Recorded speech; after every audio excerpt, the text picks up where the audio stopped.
Hello viewers, আসসালামু আলাইকুম। সবাই কেমন আছেন? আশা করি সবাই ভালো আছেন। তো আমি চলে আসছি আমাদের মোহনপুর বাজারে। দেখতেই পাচ্ছেন আমি খুব সুন্দর সুন্দর কেক দেখছি, কেননা আমি কেকগুলো নেওয়ার জন্য আর দেখা। তো আপনারা চাইলে এখান থেকে কেক নিতে পারেন, কেননা এখানকার যে দোকানের মালিক সে অনেক ভালো মানুষ, অনেক ভালো ব্যবহার। এবং আপনি যদি আপনার প্রিয় মানুষটার বার্থডের জন্য কেক অর্ডার করতে চান তো এখান থেকে দিতে পারেন। এখানে এত সুন্দর সুন্দর কেক বানানো হয় যা আপনি ভাবতে পারবেন না। অল্প খরচে আপনি সুন্দর সুন্দর কেক পাবেন। আপনার প্রিয় মানুষটার নাম লিখেও দেবে এখান থেকেই।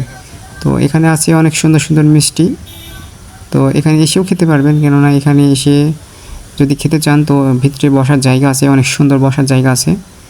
তো এখানকার যে কর্মচারী ছিল উনিও খুব ভালো মানুষ, ওনার ব্যবহার আর বিশেষ করে এই আঙ্কেলের ব্যবহারটাও অনেক ভালো। তো চাইলে আসতে পারেন সবাই।